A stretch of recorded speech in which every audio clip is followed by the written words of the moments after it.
The operations room fell silent as Admiral Maxwell Garrett's voice cut through the radio static like a blade. Any Cobra pilots available? His demand hung in the air, unanswered, while 12 officers stared at empty duty rosters and grounded aircraft reports. In the back corner of the room, Chief Warrant Officer Raven Sinclair stood motionless, her weathered flight jacket telling stories that no one had bothered to ask about in over 2 years. She had been the best Cobra pilot in the Pacific Fleet once, but that was before the incident, before the medical review board, before they had quietly shuffled her into a training position where her skills would gather dust alongside outdated flight manuals. Before we jump back in, tell us where you're tuning in from, and if this story touches you, make sure you're subscribed because tomorrow I've saved something extra special for you. Forward Operating Base Thunder Vale sat like a fortress against the hostile terrain, its perimeter walls scarred by years of conflict and its runways bearing the weight of countless missions. Raven had been stationed here for 28 months, not as an active combat pilot, but as a flight instructor for fresh-faced aviators who treated her like a relic from another era. At 42 years old, she was ancient by combat pilot standards, her reflexes supposedly too slow, her risk assessment too cautious after the crash that had killed her co-pilot 3 years ago in the mountains near the disputed border. The crash hadn't been her fault. The investigation had cleared her completely, but the whispers had followed her anyway, creeping through ready rooms and officers' clubs like poison. Too hesitant, lost her edge, can't trust her under pressure. Commander Bryce Holland had been particularly vocal about his concerns when he had taken over flight operations 6 months ago, implementing new policies that effectively kept Raven away from any active combat role. She watched now as Holland paced before the tactical display, his pristine uniform marking him as someone who spent more time in climate-controlled offices than in cockpits. The situation brief painted a grim picture.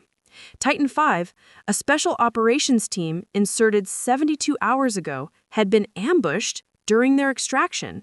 Their transport helicopter had been shot down, leaving 8 operators stranded in hostile territory with enemy forces closing in from multiple directions. They needed close air support immediately, and they needed it from someone who could fly a Cobra through the narrow canyon systems that surrounded their position. "Sir," Lieutenant Nadia Pierce spoke up from the communication station, her young face drawn with worry. "Titan V is reporting they have critically wounded. They're requesting immediate gunship support or they won't make it to the secondary extraction point." Holland's jaw tightened. "How many Cobra pilots do we have mission ready?" "0, sir," came the response from the operations officer.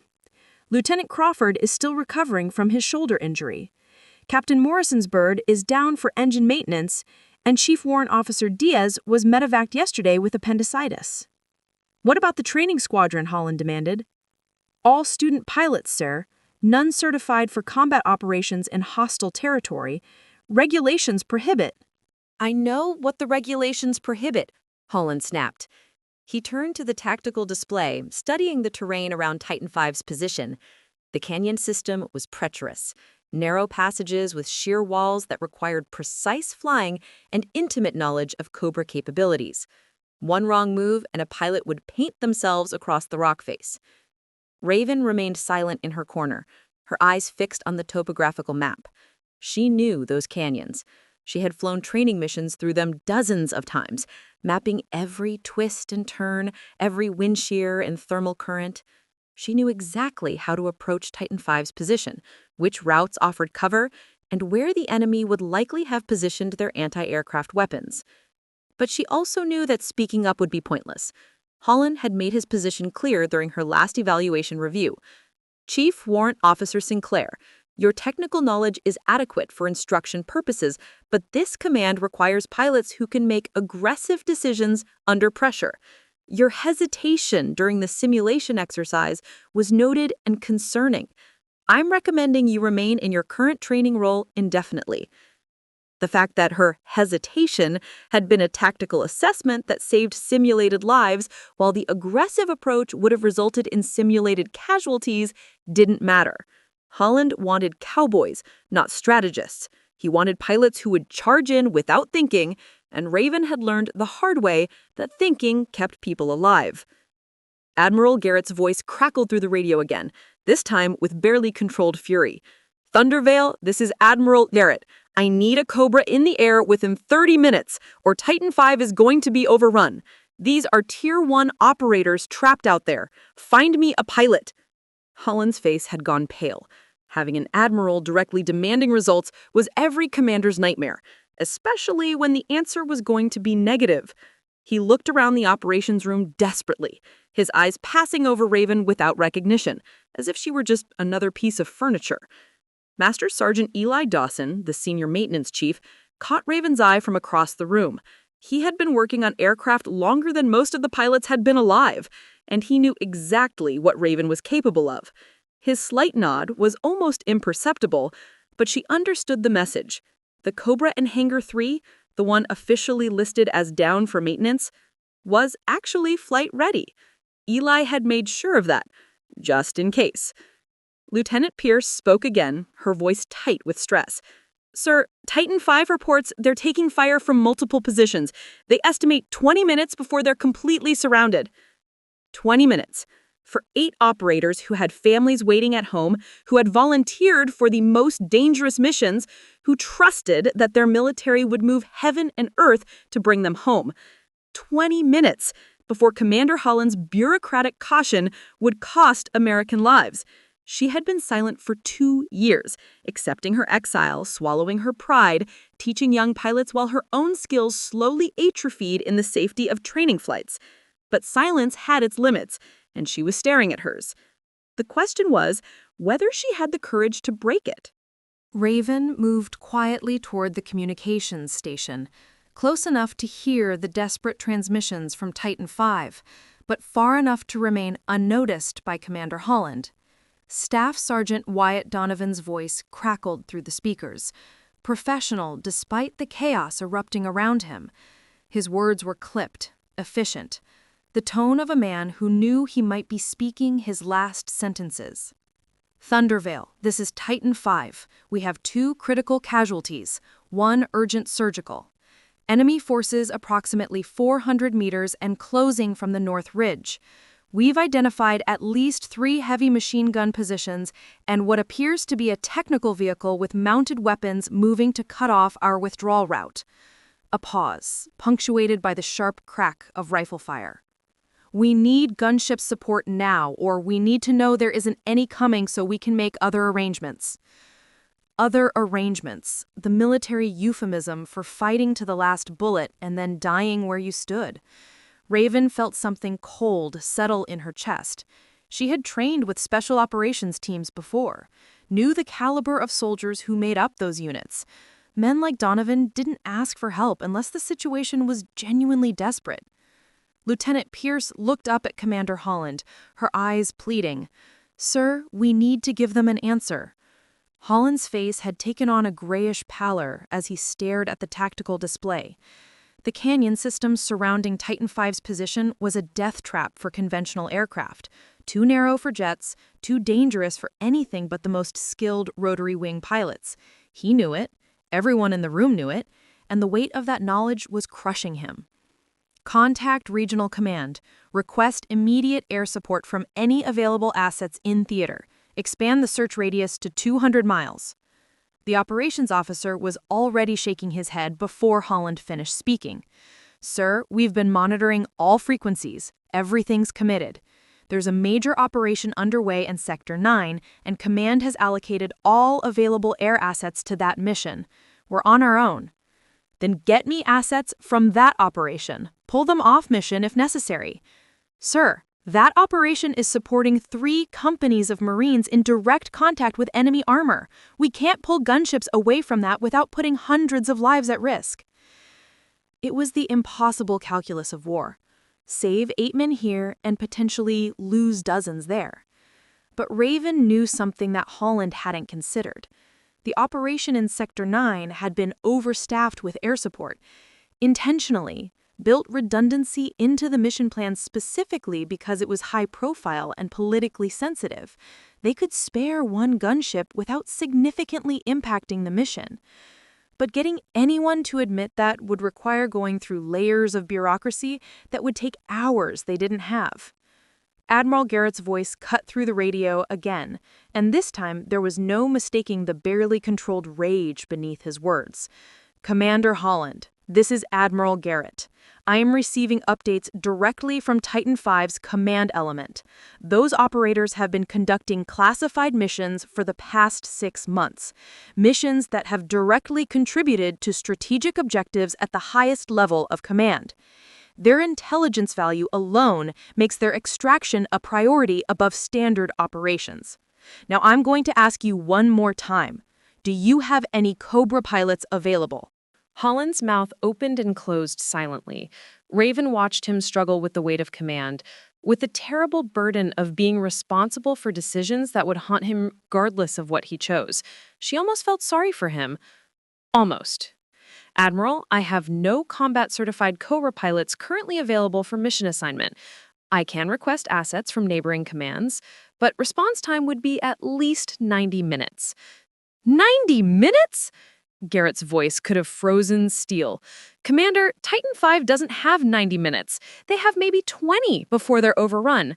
Are you telling me that an entire forward operating base doesn't have a single qualified pilot who can fly a Cobra gunship? The silence that followed was deafening. Every person in the operations room knew the answer to that question. They had a pilot. She was standing 15 feet away, her eyes fixed on the tactical display, her fingers unconsciously moving through the muscle memory of weapon system controls she hadn't touched in 2 years. Master Sergeant Dawson cleared his throat softly. Sir, if I may? Not now, Dawson. I'm trying to think. But Dawson wasn't backing down. At 56 years old, he had survived 3 wars and more bureaucratic nonsense than any man should have to endure. Sir, the Cobra in Hangar 3 just finished its maintenance cycle. I can have it fueled and armed in 15 minutes. That's irrelevant without a pilot, Sergeant. With respect, sir, we do have a pilot. Chief Warrant Officer Sinclair has more combat hours in Cobras than anyone else on this base. She's flown through those exact canyons dozens of times during training exercises. She knows the terrain, knows the bird, and knows how to... Sinclair is not cleared for combat operations, Holland interrupted. Her medical status and psychological evaluation specifically prohibit high-stress combat assignments. Raven's jaw tightened. The psychological evaluation had been a formality after the crash, standard procedure that every pilot went through after losing a crew member. She had passed it, but Holland had interpreted the results in the most restrictive way possible, using phrases like elevated caution and mission-critical decision hesitancy to justify keeping her grounded. Lieutenant Pierce spoke up, her voice careful but firm. Sir, Chief Sinclair's medical clearance was never officially revoked. The restrictions were recommendations, not requirements. Under emergency protocols, I'm aware of the protocols, Lieutenant, Holland said sharply. He turned to face Raven directly for the first time. Chief Warrant Officer Sinclair, you've been very quiet. All eyes in the room turned toward her. Raven met Holland's gaze steadily, refusing to look away first. I've been listening, sir. And you have an opinion on this situation? It was a trap, and they both knew it. If she volunteered, she would be confirming Holland's assessment that she was reckless and insubordinate. If she remained silent, men would die, and she would have to live with that knowledge. Either way, Holland won. But Raven had learned something during her 2 years of exile. Sometimes winning wasn't about defeating your opponent. Sometimes it was just about doing what was right and accepting the consequences. Sir, I know those canyons. I know that bird, and I know I can get Titan V alive. I paused, letting the weight of those words settle. The question is whether you're willing to let me try. Commander Holland's face flushed red, and for a moment, Raven thought he might explode right there in the operations room. His hands clenched at his sides, and she could see the vein pulsing in his temple.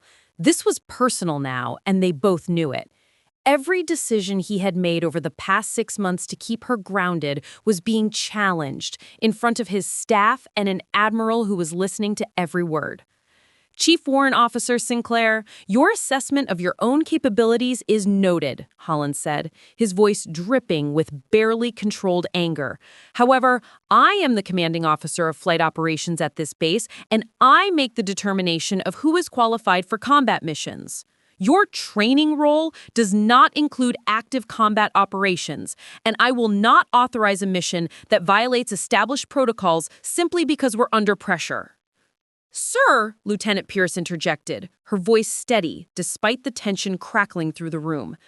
With respect, emergency combat authorization allows for— I know what it allows for, Lieutenant, Holland cut her off. But those protocols exist for situations where we have no other options. I can still request assets from Regional Command. I can contact the Air Force for close air support alternatives. There are procedures to follow, and I will not bypass them because of one overeager warrant officer who thinks regulations don't apply to her. Raven felt the familiar frustration building in her chest, the same helplessness she had experienced countless times over the past 2 years. Holland wasn't interested in saving Titan V. He was interested in protecting his career, in making sure that if something went wrong, it wouldn't be his decision that caused it. Better to let men die waiting for authorization that would never come in time than to take a risk that might generate paperwork. Master Sergeant Dawson stepped forward, his weathered face set in lines of determination. Commander, I've been maintaining combat aircraft for 34 years.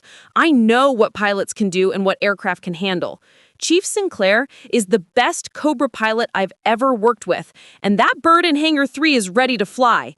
With respect, sir, if we wait for Regional Command to coordinate assets, those operators will be dead before the authorization paperwork is even processed. Holland rounded on Dawson with fury. Sergeant, your opinion of pilot capabilities is noted and dismissed. You maintain aircraft. You don't evaluate combat readiness of personnel. I suggest you return to your duties before I decide your insubordination warrants disciplinary action. The operations room had gone deathly quiet. Everyone present understood what was happening. Holland was more afraid of his superiors than he was of the enemy. He would rather sacrifice Titan V than risk his career on an unauthorized mission that might fail. The radio crackled to life again, and this time it wasn't Admiral Garrett. It was Staff Sergeant Donovan, and his voice carried a resignation that made Raven's blood run cold. Thunder Vale, Titan V. Enemy forces have breached our perimeter at the north position. We are engaging at close range. 2 additional casualties, 1 KIA confirmed. The sound of sustained gunfire nearly drowned out his next words. We are requesting emergency extraction at grid coordinates we're transmitting now. This will be our final fallback position. If we don't get air support in the next 10 minutes, we're going to be overrun. Titan V, out. The transmission ended, replaced by static that seemed to echo the emptiness of the room. Lieutenant Pierce had tears streaming down her face as she stared at the updated grid coordinates on her screen. The operations officer looked like he might be sick. Even Holland had gone pale, the reality of what his inaction meant finally penetrating his bureaucratic armor. "Sir," the operations officer said quietly, "those coordinates put them in the narrowest section of the canyon system. There's no ground extraction possible from that position. They'll need air support for both suppression and extraction. Without it—" He didn't need to finish the sentence. Everyone understood. Titan V had just moved to their final defensive position. They would fight there until they ran out of ammunition, and then they would die there because the proper channels hadn't been fast enough. Raven looked at the tactical display, her mind automatically calculating approach vectors, weapons deployment patterns, and extraction timing. 10 minutes. She could be airborne in 3 if Dawson had the Cobra ready as he claimed. That gave her 7 minutes to cover the distance to Titan V's position, neutralize the enemy forces, and provide cover for extraction. It was tight, but it was possible. Admiral Garrett's voice came through the speakers one final time, and the cold fury in his tone made everyone in the room flinch. "Commander Holland, I have been monitoring your operational frequency for the past 20 minutes. I have heard your excuses, your procedural concerns, and your bureaucratic delays. What I have not heard is any indication that you understand the gravity of the situation or that you possess the leadership necessary to command a forward operating base in a combat zone." He paused, letting his words sink in. "I am hereby invoking emergency command authority. Any available Cobra pilot is authorized for immediate combat deployment under my direct orders. If you have such a pilot and you continue to prevent their deployment, I will personally ensure that your next assignment involves counting blankets at a supply depot in Alaska. Am I absolutely clear? Holland's face had gone from red to white to gray in the span of 30 seconds. His career, his carefully constructed protocols, his protective bureaucracy, all of it had just been swept away by an admiral who had run out of patience. He looked at Raven with something between hatred and desperation. "Chief Warrant Officer Sinclair," he said, each word sounding like it was being pulled from him with pliers. "You are authorized for immediate combat deployment. Retrieve your gear and report to Hangar 3. Raven didn't waste time responding. She was already moving toward the door, her mind shifting into the focused clarity that came before every mission. Behind her, she could hear Dawson raiding a Hangar 3 to begin final preparations, Pierce coordinating with Titan V's command element, and Holland trying to salvage what remained of his authority. But none of that mattered now. In 10 minutes, 8 men would either be alive or dead, and that outcome rested entirely on her shoulders. Raven's boots pounded against the tarmac as she sprinted toward Hangar 3, her flight helmet already under her arm. The desert heat hit her like a physical force, but she barely noticed. Her mind was cataloging weapons loadouts, fuel calculations, and approach vectors. The canyon system where Titan V was trapped required precision flying. One wrong move and she would slam into rock walls at 150 knots. Master Sergeant Dodson was already at the hangar when she arrived, along with 3 members of his maintenance crew. The Cobra sat in the center of the space, its sleek, predatory shape looking somehow eager despite being an inanimate machine. Dodson hadn't been lying. The aircraft was fully prepped, its weapons pylons loaded with Hydra rockets and TOW missiles, its M197 3-barrel cannon loaded and ready. "Chief," Dodson called out as she approached, "I've got her fueled to maximum, full weapons load, and I ran diagnostics on all systems 20 minutes ago. She's perfect." Raven ran her hands over the Cobra's fuselage, feeling the familiar texture of the composite armor. It had been 26 months since she had flown combat operations, but her body remembered. Her hands knew where every switch and control belonged. Her eyes automatically checked the rotor blades for stress fractures, the engine intakes for foreign object debris, the landing skids for hydraulic leaks. "Talk to me about the weapon systems," she said, beginning her pre-flight inspection with practiced efficiency. "Full load of 19 Hydra rockets per pod, 4 TOW missiles, 1,200 rounds for the cannon. I've also loaded 2 external fuel tanks in case you need extended loiter time over the target area." Dodson followed her around the aircraft, anticipating her questions. "The targeting systems were calibrated this morning, and I've loaded the latest terrain mapping data for the canyon region into the nav computer." Lieutenant Pierce came running into the hangar, slightly out of breath, carrying a tablet computer. "Chief Sinclair, I've got the latest intelligence on Titan V's position and enemy disposition." She pulled up a tactical map showing the canyon system in 3-dimensional detail. "They're here, in this narrow section where the canyon makes a 90-degree turn. The enemy has established positions on both ridgelines with heavy weapons concentrated at these points." Raven studied the map, her experienced eye picking out the tactical problems immediately. The canyon was barely wide enough for a Cobra to maneuver, and the turn would require her to reduce speed significantly. That was when she would be most vulnerable to ground fire. The enemy positions were well chosen, giving them overlapping fields of fire that would make any approach extremely dangerous. "What's the ceiling in that section?" she asked. Pierce zoomed in on the topographical data. "Canyon floor is at approximately 3,000 feet elevation. Ridgelines on both sides top out at 4,500 feet. You'll have maybe 1,400 feet of vertical clearance if you fly right down the middle." 1,400 feet. In a Cobra, traveling at combat speed, that was barely enough room to maneuver if she took fire, but it was workable. She had flown through tighter spaces during training, though never with people shooting at her. Time to target from wheels up? Raven continued her rapid-fire questions while pulling on her flight vest and checking her survival gear. 7 minutes at maximum speed, Pierce replied. But Chief, you need to know something. Titan V just reported they're down to less than 30% ammunition. They've been in continuous contact for the past 15 minutes.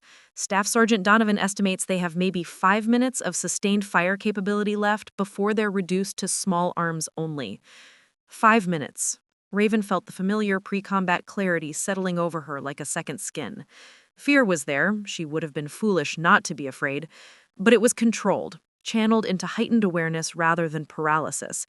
This was what she had trained for, what 20 years of military service had prepared her to do. "What about extraction?" she asked. "Do we have a bird standing by?" "2 Blackhawks are spinning up now," Pierce confirmed, "but they can't enter the canyon until you've neutralized the enemy positions. They're too vulnerable without the Cobra's firepower covering them." Everything depended on her getting there first, clearing the enemy, and holding the position until extraction could be completed. No pressure. Dawson held out her flight helmet, freshly fitted with a new communication system. "I took the liberty of installing an upgraded radio package. You'll have direct line to Titan V, the extraction birds, and Thunder Vale operations. Also added a backup frequency that links directly to Admiral Garrett's command net, just in case Commander Holland decides to cause any more problems." Raven took the helmet, meeting Dawson's eyes. The old sergeant's face was weathered by decades of service, but his expression held absolute confidence. "Eli, if something happens—" "Nothing's going to happen," Dawson interrupted firmly. "You're the best pilot I've ever worked with, and you're flying the best-maintained Cobra in the entire theater. Those operators are getting home today because you're about to remind everyone why you earned that Distinguished Flying Cross in the first place." She had almost forgotten about that medal, earned during her first combat deployment when she had flown through a sandstorm to evacuate a wounded platoon. It felt like a lifetime ago, back when her confidence was unshaken and her reputation was built on success rather than tragedy. "All systems check complete," one of Dawson's crew called out. "She's ready to fly, Chief." Raven climbed into the rear cockpit of the Cobra, the pilot seat, settling into the familiar cramped space. Her hands moved through the startup sequence automatically, muscle memory taking over as turbine engines began their characteristic whine.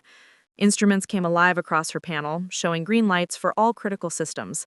The Cobra trembled slightly as power flowed through its mechanical veins, eager to hunt. "Thunder Vale Tower, this is Storm Rider requesting immediate takeoff clearance," she transmitted using the call sign she had chosen on the spot. "Storm Rider, Thunder Vale Tower, you are cleared for immediate departure, runway 27. Godspeed, Chief." The simple blessing from the tower controller carried more weight than any official authorization.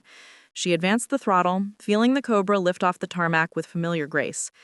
As she cleared the hangar and turned toward the canyon system where Titan V was fighting for survival, Raven allowed herself one final thought about the 2 years she had spent grounded, silent, and forgotten. That silence was over. Now it was time to remind everyone what a specialist could do when lives depended on it. The Cobra screamed across the desert terrain at maximum speed, its shadow racing beneath it like a dark companion. Raven kept the aircraft low, using the natural terrain to mask her approach from any enemy observers who might be watching the skies. The engine roared with controlled power, and through her headset she could hear the multiple radio frequencies chattering with urgent communications. "Storm Rider, this is Titan V," Staff Sergeant Donovan's voice cut through the radio traffic. "We have Oz on enemy reinforcements moving into position on the South Ridge. They're bringing up what looks like a ZU-23 anti-aircraft gun. If they get that positioned, any air support is going to have a very bad day. A ZU-23, twin-barreled 23mm anti-aircraft cannon, capable of shredding a Cobra in seconds if the gunner was skilled and lucky." Raven's tactical computer automatically updated the threat assessment, painting the new danger in red on her heads-up display. The mission had just gotten significantly more complicated. "Titan V, Storm Rider copies your last.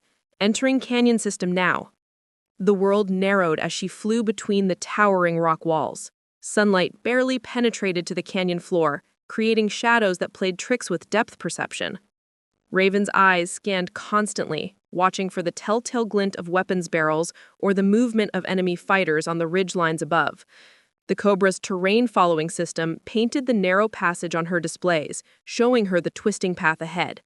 This was where her 2 years of training flights through these canyons paid dividends.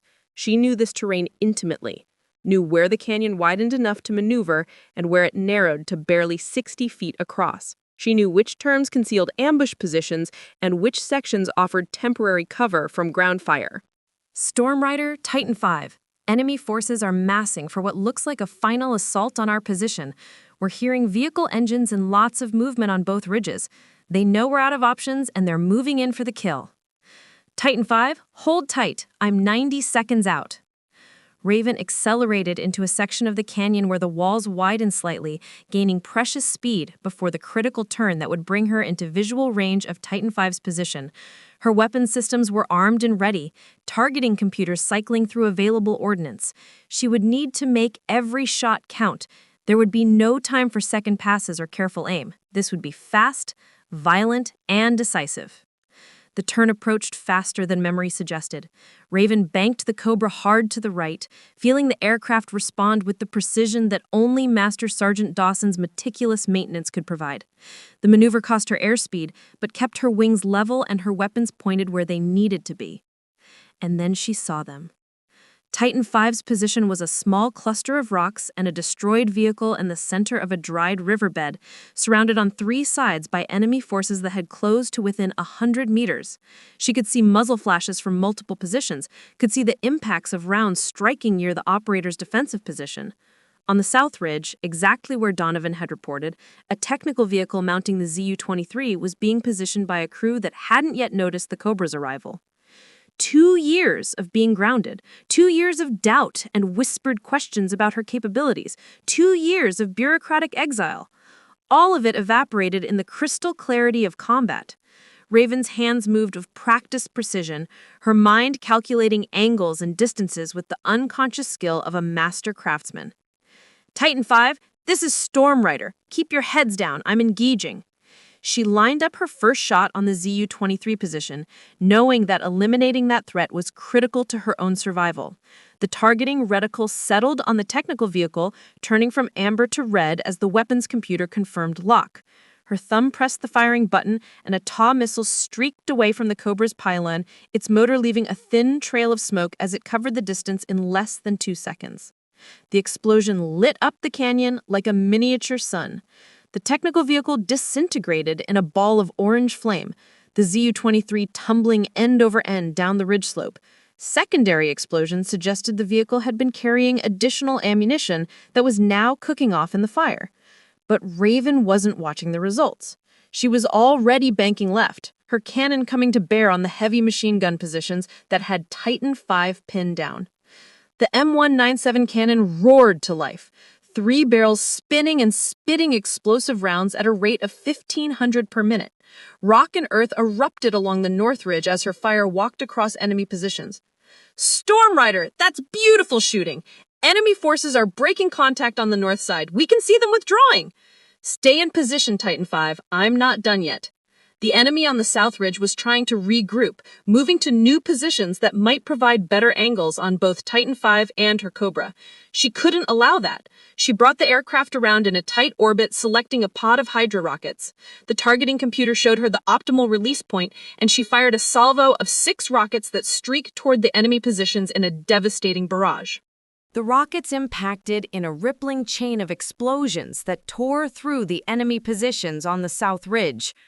Raven watched through her targeting optics as fighters scattered, some running for cover, while others simply ceased to exist in the maelstrom of fire and shrapnel.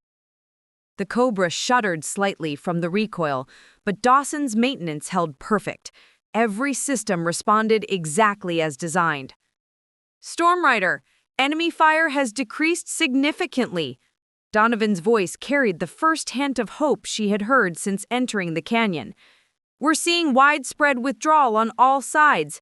They're not sticking around to fight a gunship. Raven maintained her orbit over Titan 5's position, her eyes constantly scanning for new threats.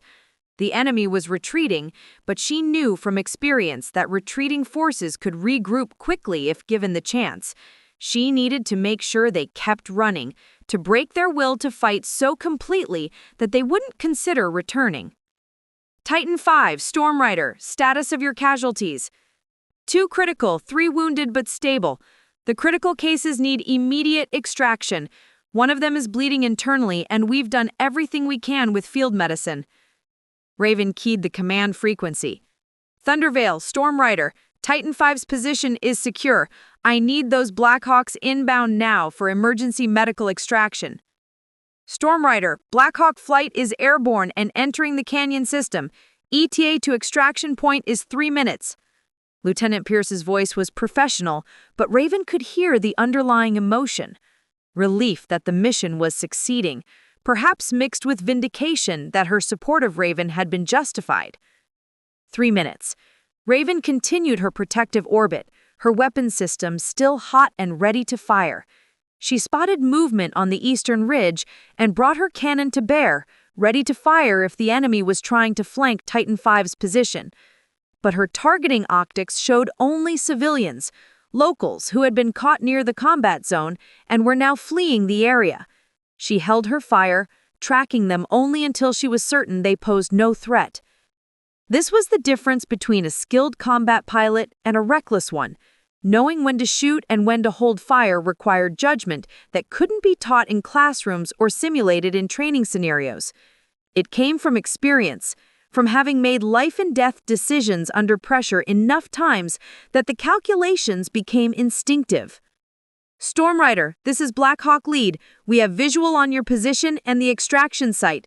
Nice work clearing the area. We're coming in hot. 2 Blackhawk helicopters appeared from around the canyon bend, flying in tight formation. They descended rapidly toward Titan 5's position, their door gunners scanning for any remaining threats. Raven maintained her orbit overhead, providing top cover while the extraction birds settled onto the riverbed in clouds of dust and debris. She watched through her optics as Titan 5's operators moved with practice efficiency, despite their exhaustion and wounds. The 2 critical casualties were loaded first, carried on stretchers by their teammates. Then the walking wounded boarded, followed by the rest of the team. Staff Sergeant Donovan was the last one to board, and before he climbed into the Blackhawk, he looked up at the Cobra orbiting overhead and gave a sharp salute. Raven felt a tightness in her chest that had nothing to do with the combat she had just survived. These men owed her their lives, but the truth was more complex than that. They had fought with everything they had for hours before she arrived. They had held their position against overwhelming odds, trusting that their military would find a way to bring them home. She had simply been the instrument that made that trust justified. Thunder Vale, Stormrider. All personnel loaded. Blackhawks are lifting off. Stormrider, Thunder Vale copies. You are cleared to escort extraction birds to the canyon exit and then return to base. The flight out of the canyon was tense but uneventful. The enemy had been thoroughly broken, their vehicles destroyed, and their heavy weapons neutralized.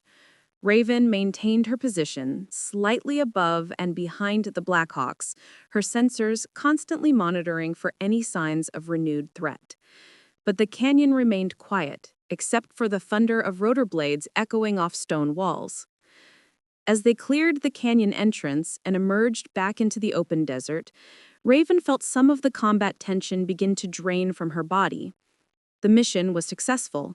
Every member of Titan 5 was alive, the extraction had been completed without additional casualties, and she had proven something that she had begun to doubt over 2 years of exile, that she was still capable of doing the job she had trained her entire adult life to do. Stormrider, this is Blackhawk Lead. Just wanted to say thanks for the save back there. That was some impressive flying. Those operators would be dead if you hadn't shown up when you did. Blackhawk Lead, just doing my job. Glad everyone's going home today. But it was more than just doing her job, and everyone listening to the radio frequency knew it. She had defied 2 years of bureaucratic exile, overcome Commander Holland's obstacles, and vindicated Admiral Garrett's emergency authorization. She had flown a mission that most pilots would have considered too dangerous, through terrain that required absolute precision, and had accomplished it without taking a single hit. The Black Hawks peeled off toward the base hospital, their precious cargo of wounded operators about to receive the surgical care they desperately needed. Raven turned her Cobra toward Thunder Vale's main runway, suddenly aware of how exhausted she felt. The adrenaline that had sustained her through the mission was fading, leaving behind the familiar post-combat fatigue that every combat pilot knew.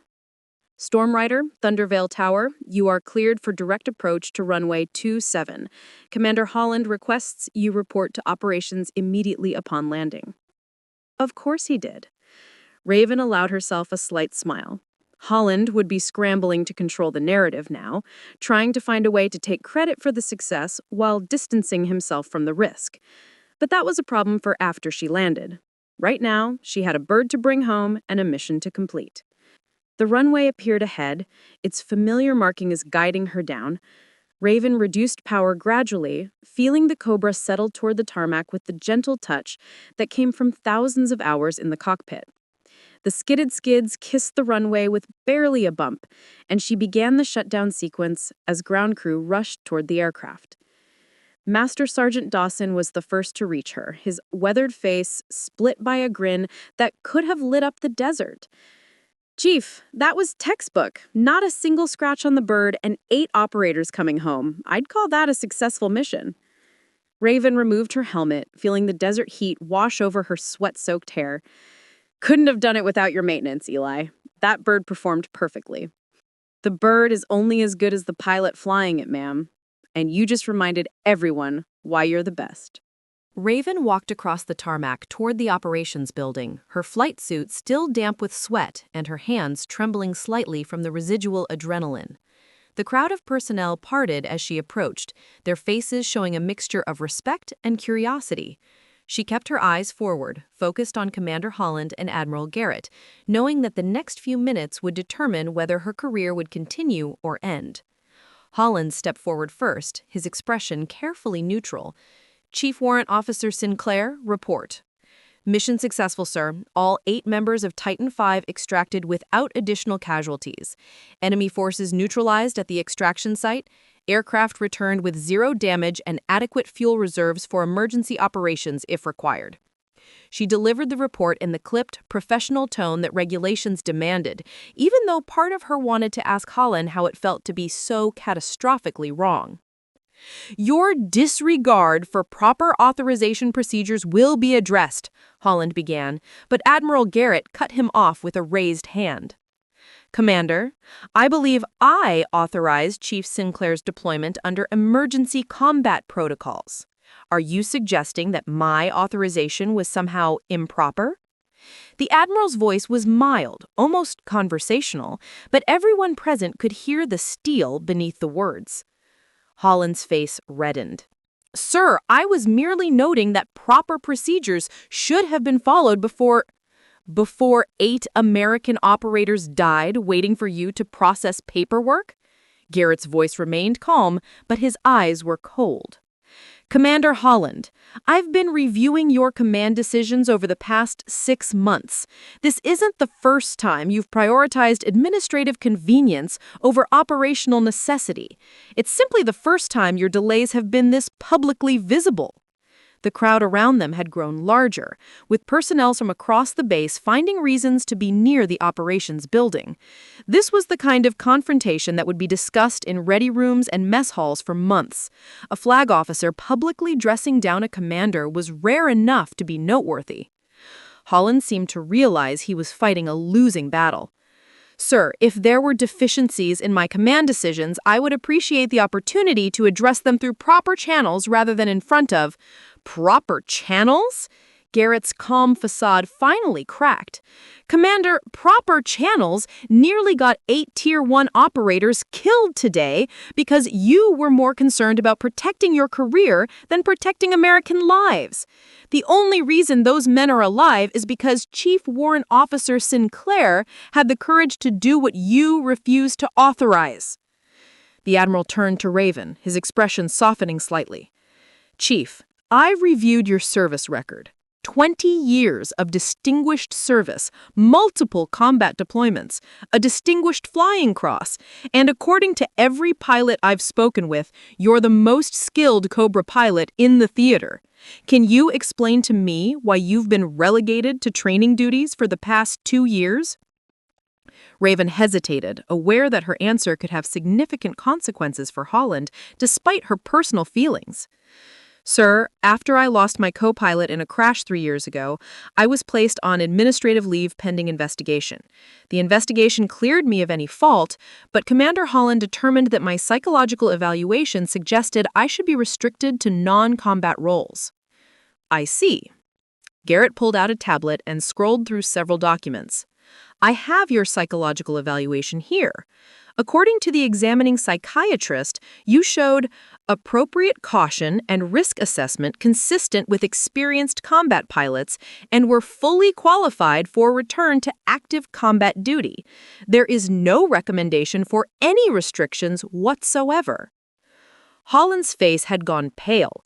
"Sir, if there was a misinterpretation of the evaluation, it was an honest mistake based on my assessment of—" Your assessment was wrong, Commander. Dangerously wrong. And it would have cost lives today if Admiral's authority hadn't overridden your obstruction. Garrett closed the tablet and looked directly at Holland.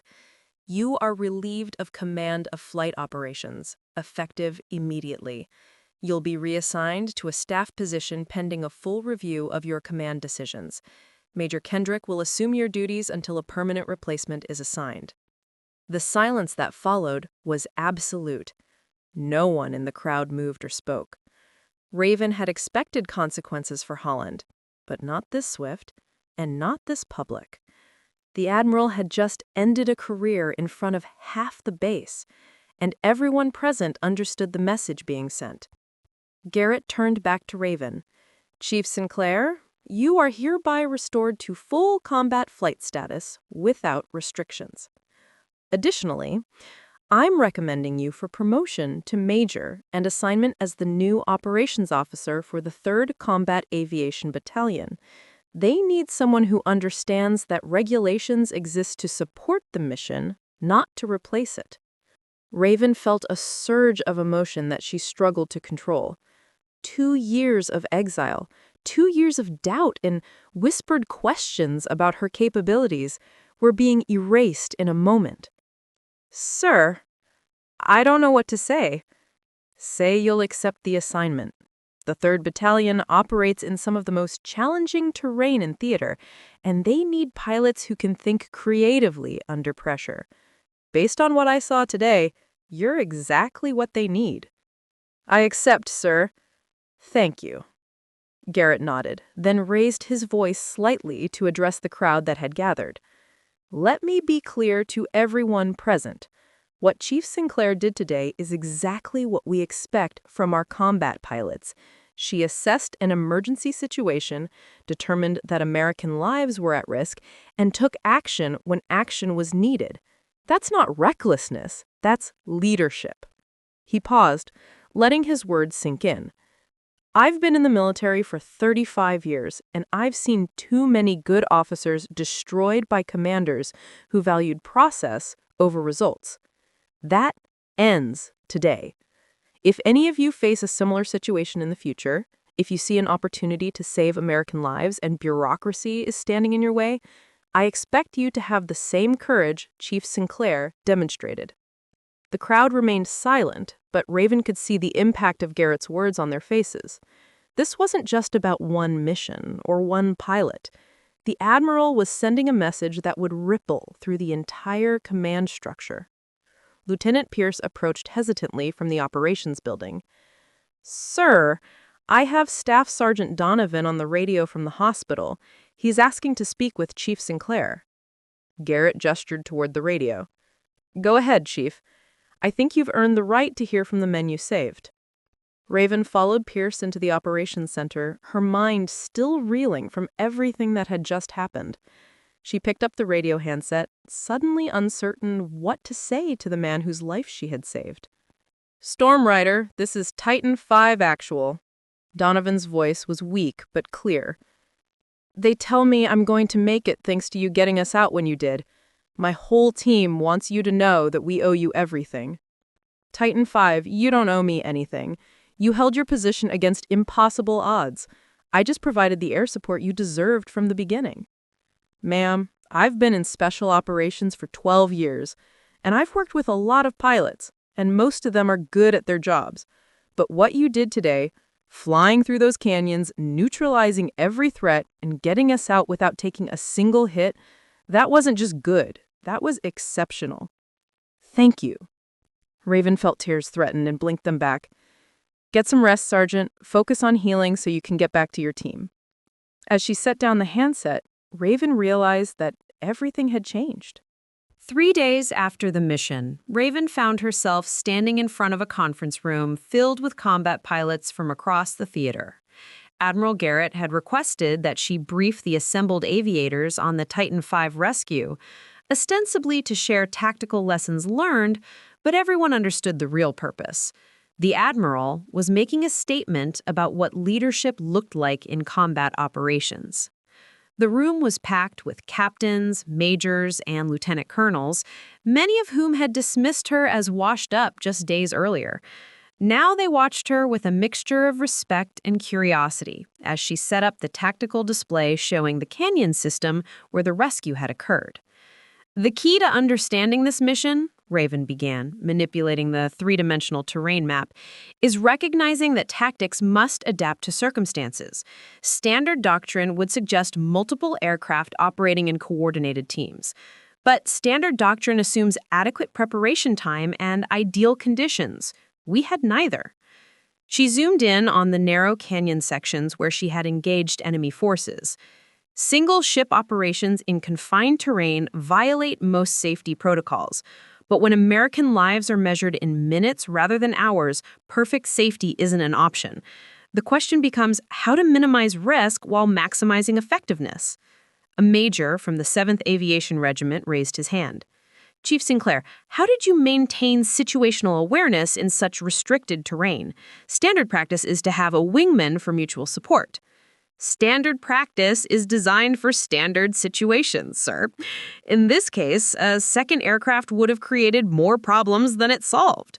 The canyon was barely wide enough for one Cobra to maneuver effectively. 2 aircraft would have interfered with each other's firing solutions and created collision hazards. She pulled up her weapons camera footage from the mission. Instead, I relied on superior knowledge of the terrain, which I gained through months of training flights that most people considered a waste of time. The footage showed her rocket attack on the ZU-23 position, the precision of the engagement evident in the single missile strike that eliminated the threat. Several pilots in the audience nodded appreciatively at the technical skill displayed. The lesson here isn't that you should violate safety protocols.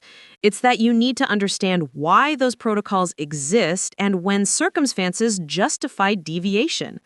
Flying solo through a narrow canyon is dangerous, but it's less dangerous than letting 8 operators die because you followed the book instead of assessing the actual tactical situation. Brigadier General Veronica Langford, who had been observing from the back of the room, spoke up. Brigadier Sinclair raises an important point that extends beyond this specific mission. We've become so focused on risk mitigation that we sometimes forget our primary purpose, accomplishing the mission and bringing our people home. Risk cannot be eliminated in combat. It can only be managed intelligently. After the briefing ended, several pilots approached Raven to ask detailed questions about her tactics and decision-making process. She answered each question thoroughly, aware that these conversations were about more than just technical flying skills. They were about rebuilding the reputation that Commander Holland's restrictions had damaged. Lieutenant Marcus Webb, a young Cobra pilot fresh from training, waited until the others had dispersed before approaching. Ma'am, I have a question that might be inappropriate. Go ahead, Lieutenant. How did you deal with being grounded for 2 years? I mean, knowing you were capable but being stuck in a training role while other pilots flew combat missions. Raven considered the question carefully. It was personal, but I suspected Webb was asking for reasons that extended beyond curiosity. It was the hardest thing I've ever done. Every day, I questioned whether I still had what it took to fly combat missions. Every night, I wondered if I would ever get another chance to prove myself. She met his eyes directly. Why do you ask? Webb hesitated, then spoke quietly. I failed my last 2 flight evaluations. My squadron commander is recommending I be reassigned to a non-flying billet. He says I don't have the aggressive mindset necessary for combat aviation. Raven understood immediately. Webb was facing the same kind of judgment that had derailed her career for 2 years. What exactly did you do during these evaluations? In both cases, I assessed the tactical situation and determined that the mission parameters were flawed. During the first evaluation, I refused to conduct a gun run that would have put my aircraft in the engagement zone of friendly artillery. During the second, I aborted an attack because civilian vehicles were present near the target area. And your evaluator considered this a failure? He said I was too cautious, that combat pilots need to be willing to accept risk to complete the mission. Raven felt a familiar anger building. Another pilot was being punished for thinking rather than simply following orders. Lieutenant, what you're describing isn't caution, it's judgment.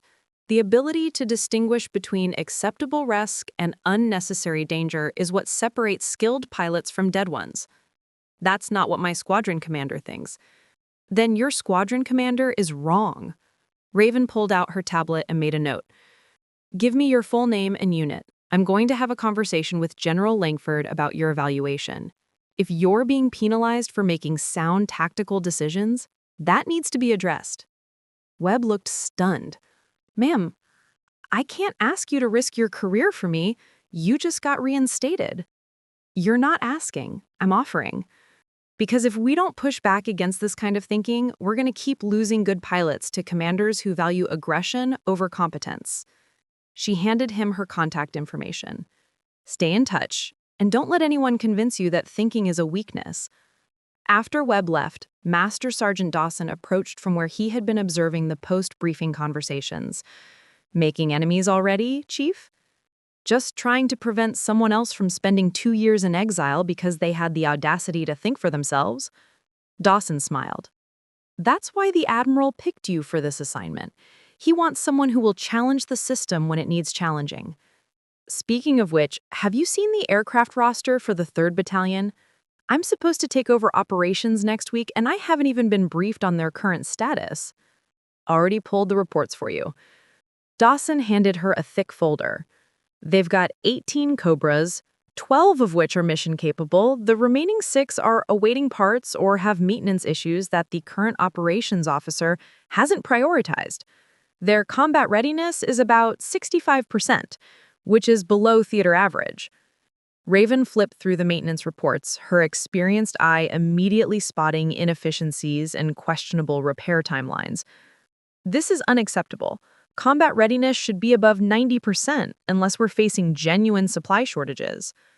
That's what happens when the operations officer is more concerned with looking good on paper than actually maintaining combat capability, Dawson observed. The 3rd Battalion has been coasting on minimum standards for the past year. Not anymore. Raven closed the folder with determination. Eli, how would you feel about transferring to the 3rd Battalion as their senior maintenance chief? I'm going to need someone I trust to help rebuild their maintenance program. Dawson's weathered face split into a grin. Ma'am, I thought you'd never ask. When do we start? Tomorrow. I want a complete assessment of every aircraft in the fleet, prioritize repair schedules, and a realistic timeline for getting those 6 birds back to mission-capable status. As Raven walked back to her quarters that evening, she reflected on how dramatically her life had changed in just 72 hours. She had gone from a forgotten training officer to the operations officer of a major combat aviation battalion. The rescue of Titan V had proven something important, not just to others, but to herself. She still had what it took to fly combat missions under the worst possible circumstances. But more importantly, she had learned that sometimes the most important battles weren't fought against enemy forces. They were fought against systems and attitudes that prevented good people from doing their jobs. Admiral Garrett had given her a platform to fight those battles, and she intended to use it. 6 weeks after the Titan V rescue, Major Raven Sinclair stood in the operations center of the 3rd Combat Aviation Battalion, watching the deployment board that showed all 18 Cobras now painted green from mission-ready status. It had taken relentless effort, countless 18-hour days, and more than a few confrontations with supply officers who thought she was being unreasonable with her maintenance standards. But the results spoke for themselves. "Ma'am, we just received a priority tasking from Theater Command," Lieutenant Nadia Pierce announced from the communications station. She had requested a transfer to the 3rd Battalion specifically to work with Raven, and her sharp tactical mind had proven invaluable in rebuilding the unit's operational capabilities. Ground forces in Sector 12 are requesting immediate close air support. They've identified a high-value target convoy moving through contested territory. Raven studied the tactical display showing the convoy's projected route. "What assets do we have in range?" 4 Cobras on quick reaction alert, fully armed and fueled. Captain Rodriguez and his flight can be airborne in 8 minutes. "Launch them. And Pierce, I want continuous updates on that engagement. If Rodriguez encounters anything unexpected, I want to know immediately." As Pierce relayed the orders, Raven reflected on how different this moment felt compared to 6 weeks ago. Then, she had been fighting just to get 1 aircraft airborne to save lives. Now, she commanded a battalion where combat readiness was assumed rather than hoped for, where pilots understood that their primary job was accomplishing the mission rather than avoiding risk. Master Sergeant Dodson entered the operations center carrying a tablet displaying maintenance schedules. "Major, I wanted to give you the weekly readiness brief. All aircraft passed their inspections, and we're actually ahead of schedule on the phase maintenance for Bird 47. Should be back in service 3 days early." "Excellent work, Eli. How's the new maintenance crew working out?" "Better than expected. That young sergeant you transferred in from Thunder Vale, Rodriguez's brother, turns out to be a natural with avionics systems. He diagnosed and repaired a fault in Bird 32's targeting computer that the previous crew had been troubleshooting for 2 weeks." Raven made a note on her own tablet. Finding and developing talent was just as important as maintaining aircraft. The 3rd Battalion was becoming known throughout the theater as the unit where skilled personnel wanted to serve, where competence was rewarded and initiative was encouraged rather than punished. The radio crackled with Captain Rodriguez's voice. "Warhorse 6, this is Sabre Deed. We have visual on the target convoy. 3 vehicles moving fast on Highway 7, requesting clearance to engage." Raven keyed her microphone. "Sabre Lead, Warhorse 6, you are cleared to engage. Watch for civilian traffic in the area." Sabre Lead copies. Engaging now. Through the radio, they could hear the distinctive sound of Hellfire missiles launching, followed by Rodriguez's calm confirmation. "Warhorse 6, Sabre Lead. 3 targets destroyed. No collateral damage observed. Area is secure." Sabre Lead. Outstanding work. Return to base when ready. Pierce looked up from her communications console with a smile. That's the 12th successful engagement this month without a single aircraft damaged or mission failure. The 3rd Battalion has the highest success rate in theater. Success rate means nothing if we're not supporting the troops on the ground when they need us. What matters is that every time someone calls for air support, we can respond quickly and effectively. The operations center door opened and Brigadier General Langford entered accompanied by 2 officers Raven didn't recognize. "Major Sinclair, I need a moment of your time." Raven followed the general to a private briefing room, wondering what warranted a personal visit from the brigade commander. Langford waited until the door was closed before speaking. "Major, I want to introduce you to Colonel Sarah Winters and Lieutenant Colonel James Park. They're from the Aviation Doctrine Development Center at Fort Rucker. They've been studying your operations here for the past 3 weeks." Colonel Winters extended her hand. "Major Sinclair, your unit's performance has been exceptional. More importantly, your approach to combat aviation operations represents exactly the kind of adaptive thinking we need to institutionalize across the force." Thank you, ma'am, but I'm just applying common sense principles that should have been standard practice all along. That's precisely the problem, Lieutenant Colonel Park interjected. Common sense isn't common in organizations that prioritize risk avoidance over mission accomplishment. What you've built here, a unit culture that encourages intelligent decision-making while maintaining high standards, that's what we want to replicate throughout Army aviation. General Langford leaned forward.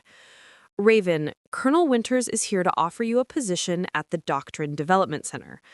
You would be responsible for rewriting our Combat Aviation Operations Manual, incorporating the lessons learned from units like the 3rd Battalion. Your experience with the Titan V rescue and your success rebuilding this unit make you the ideal candidate. Raven felt a mixture of pride and concern. The opportunity to influence doctrine at that level was significant, but it would mean leaving the 3rd Battalion just as they were hitting their stride. Ma'am, I'm honored by the offer, but I'm not sure I'm ready to leave operational flying. This unit needs a commander who can continue what you've started, Langford interrupted gently, and we have the perfect candidate. Lieutenant Colonel Park will be taking command of the 3rd Battalion. He's spent the past 3 weeks studying your methods specifically so he can maintain the culture you've established. Park nodded. Major, I've learned more from observing your operations than I learned in 20 years of conventional command experience. I promise you that the 3rd Battalion will continue to exemplify the principles you instituted. Colonel Winters added, and you'll have more impact at the Doctrine Center than you could ever have commanding a single battalion. Every aviator in the Army will be trained using the principles you helped develop. Every unit will benefit from the lessons you've learned. Raven considered the offer carefully. Part of her wanted to stay with the 3rd Battalion, to continue flying combat missions and leading from the cockpit. But another part recognized the truth in Winter's argument. If she wanted to prevent future pilots from facing the kind of bureaucratic obstruction she had experienced, the most effective approach was to change the system itself. When would I need to report to Fort Rucker? 60 days. That gives you time to complete the transition with Lieutenant Colonel Park and ensure the battalion is ready for the change of command. Then, I accept, ma'am, on one condition. Name it. Master Sergeant Dawson comes with me. If we're rewriting doctrine, we need input from maintenance personnel who understand what's actually possible with proper leadership and resources. Winters smiled. Already anticipated that request. Sergeant Dawson has been offered a position as the senior enlisted advisor for the maintenance section of the Doctrine Center. He accepted yesterday. Of course Dawson had already known and hadn't mentioned it. The old sergeant understood that Raven needed to make her own decision without feeling obligated by his choices. As the meeting concluded and Raven walked back toward the operations center, she found Dawson waiting in the hallway with his characteristic knowing smile. You knew this, Raven said. Might have had an inkling, ma'am. And you didn't think to mention it? Figured you'd make the right decision regardless of what I chose. Besides, someone has to keep you out of trouble at Fort Rucker. Raven laughed, despite herself. Eli, we're going to be writing the rules at Fort Rucker. I think my troublemaking days might finally be behind me. With respect, ma'am, I doubt that very much. You've never been good at following rules you thought were stupid. Now you'll just have the authority to change them. 18 months later, Major Raven Sinclair stood at a podium in the main auditorium at Fort Rucker, addressing an audience of 300 aviation officers who had gathered for the annual Combat Aviation Leadership Conference. Behind her, a large screen displayed the new Army Aviation Operations Manual, officially designated FM 3-04.126, which had been published just 3 weeks earlier after a year of intensive development. The manual you're looking at represents a fundamental shift in how we approach combat aviation operations, Raven began, her voice carrying clearly through the auditorium. For decades, our doctrine has prioritized risk mitigation to the point where we sometimes forgot our primary purpose, supporting ground forces and accomplishing the mission. This new manual establishes a framework for intelligent risk assessment rather than blanket risk avoidance. She clicked to the next slide, showing a diagram of decision-making processes for emergency combat authorization. Chapter 7 specifically addresses situations where standard procedures conflict with mission requirements. It provides clear guidelines for when and how commanders can authorize deviations from normal protocols, along with the accountability structures that ensure such decisions are made responsibly. In the front row, Admiral Garrett sat with several other flag officers, his expression one of quiet satisfaction. Next to him, Brigadier General Langford was taking notes, already planning how to implement the new doctrine across her brigade. And in the back of the auditorium, Staff Sergeant Wyatt Donovan sat in his dress uniform, the scars from his wounds barely visible, but the memories of the canyon rescue still vivid. The Titan V rescue is studied in Chapter 12 as a case example of adaptive leadership under pressure, Raven continued. But the lessons from that mission extend far beyond tactical aviation. They speak to a broader principle that every leader needs to understand. Sometimes doing the right thing requires the courage to challenge systems that are preventing mission accomplishment. A hand went up in the middle of the auditorium. Raven recognized Lieutenant Marcus Webb, who had successfully completed his reevaluation and was now serving as a flight leader in the 7th Aviation Regiment. "Ma'am, how do we balance the need for adaptive decision-making with the requirement to maintain good order and discipline? Some commanders might interpret this new doctrine as permission to ignore any regulation they find inconvenient." It was a good question, the kind that showed Webb had been thinking critically about the material. That's exactly why Chapter 8 focuses on the ethical framework for deviation from standard procedures. The manual is explicit. Adaptability is not the same as recklessness, and sound judgment is not the same as ignoring regulations. Every deviation must be justified by genuine mission necessity and accompanied by acceptance of full accountability for the decision. Raven advanced to another slide, showing statistical data. Over the past year, units that have been piloting these new procedures have seen a 23% increase in mission success rates while maintaining the same safety standards. That's because we're empowering skilled professionals to make intelligent decisions rather than forcing them to follow procedures that don't fit the tactical situation. After the presentation concluded, dozens of officers lined up to ask questions and discuss specific scenarios. Raven spent nearly 2 hours working through their concerns, helping them understand how to apply the new doctrine to their unique operational environments. This was the part of her job she enjoyed most, not writing policy documents, but helping real commanders understand how to use those policies to better serve their troops. As the crowd finally dispersed, Donovan approached with a slight limp that was the only remaining evidence of his injuries. "Major Sinclair, I wanted to thank you again. Not just for the rescue, but for this." He gestured toward the screen, still displaying the manual's cover. "You've made sure that what happened to my team, being abandoned for days while bureaucrats debated procedures, won't happen to other soldiers." Sergeant, you and your team held on when most people would have given up. That courage bought the time I needed to reach you. This manual is as much your legacy as mine. Still, ma'am, you're the one who had the guts to steal a helicopter when everyone said it couldn't be done. Raven smiled. I prefer conducted emergency combat operations under delegated authority. Sounds better in official records. After Donovan left, Admiral Garrett approached with Colonel Winters. Major, I wanted to inform you that your promotion to Lieutenant Colonel has been approved. Additionally, you're being assigned as the Deputy Commandant of the Aviation Doctrine Development Center. Congratulations. Raven felt a surge of emotion. Lieutenant Colonel. Command of the center where doctrine was developed for the entire Army aviation community. It was a position of influence she had never imagined possible during those 2 years of exile at Thunder Vale. Sir, I don't know what to say except thank you for giving me the opportunity to make a difference. Raven, you made the difference. I just removed the obstacles that were preventing you from doing what you were always capable of doing. Garrett paused, his expression becoming more serious. I'm retiring in 6 months. Before I go, I wanted to make sure the right people were in positions where they could continue the work we've started. This promotion isn't just recognition of past performance, it's an investment in the future of Army aviation. That evening, Raven stood on the balcony of her quarters, watching the sunset over Fort Rucker's training fields, where dozens of student pilots were learning to fly. Somewhere among those students might be the next pilot who would face an impossible choice between regulations and duty. Thanks to the new manual, that pilot would have clearer guidance and better support than she had received. Her phone buzzed with a text message from Master Sergeant Dawson.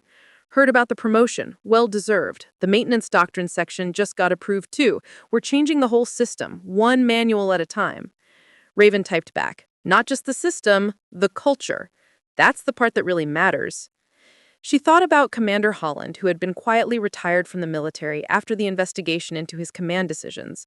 She thought about the pilots like Lieutenant Webb, who are now thriving because they were evaluated on judgment rather than blind aggression. She thought about ground forces throughout the theater who could now count on responsive air support when they needed it most. The Titan V rescue was one mission, flown by one pilot in one aircraft on one desperate afternoon. But the ripples from that mission had spread throughout the entire Army aviation community, changing how leaders thought about regulations, risk, and responsibility. 23 years of military service had taught Raven many lessons, but the most important one was this. Individual courage could spark systemic change, but only if that courage was channeled into sustained effort to make things better for everyone who came after. The desert sun had set over Thunder Vale on the day she had stolen that Cobra to save 8 operators. Now, as the sun set over Fort Rucker, she understood that the real mission hadn't been the rescue itself. It had been everything that came after, the choice to not just survive the system, but to change it. Somewhere in a canyon far from here, future soldiers would be in trouble. And when that moment came, they would have pilots who understood that regulations existed to serve the mission, not replace it. Pilots who had been trained under doctrine that valued judgment over blind obedience. Pilots who knew that sometimes the most important question wasn't whether something was authorized, but whether it was right. Raven Sinclair had been silent for 2 years, grounded and forgotten. But when the moment came, she had advanced. And in doing so, she had changed not just one mission. She had changed what it meant to be a leader. Up next, you've got 2 more standout stories right on your screen. If this one hit the mark, you won't want to pass these up. Just click and check them out. And don't forget to subscribe and turn on the notification bell so you don't miss any upload from us.